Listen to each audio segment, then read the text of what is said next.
Yeah, I think it's important to distinguish what competition is, because you've got competition that then leads to a result.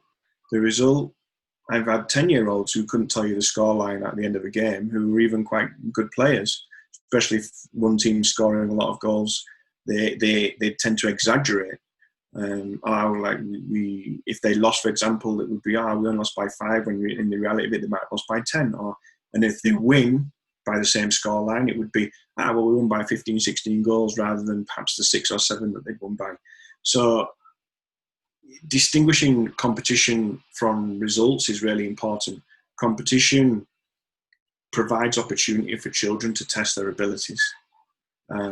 So competition should be promoted across all levels. But the recording of scores and things, I think that could come in at a later date where it becomes more important and children are much more aware of what's happened in the game. When would you generally bring that in? Results? I mean, we read a little bit of literature on it, and we were starting from around about 13 years of age.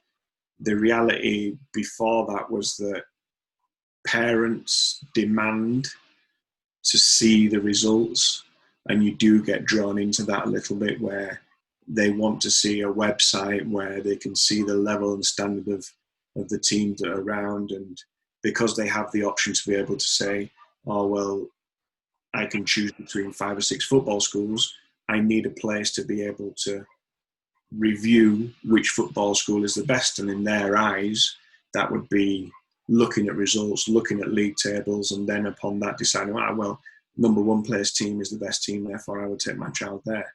So for me personally, I think as soon as players begin to become much more aware of the results and standings is when they begin in their teens, and that kind of links up with them moving from, when we're talking about football, 9-a-side to 11-a-side, and you start formalising and introducing rules like offside and things like that. So I think the 13 years more or less is where it should be, but there could always be an opportunity for the lower level, perhaps less ability players to still continue participating, competing, but maybe not recording scores. It kind of links in with moving up that pathway towards more elite level, advanced level sport.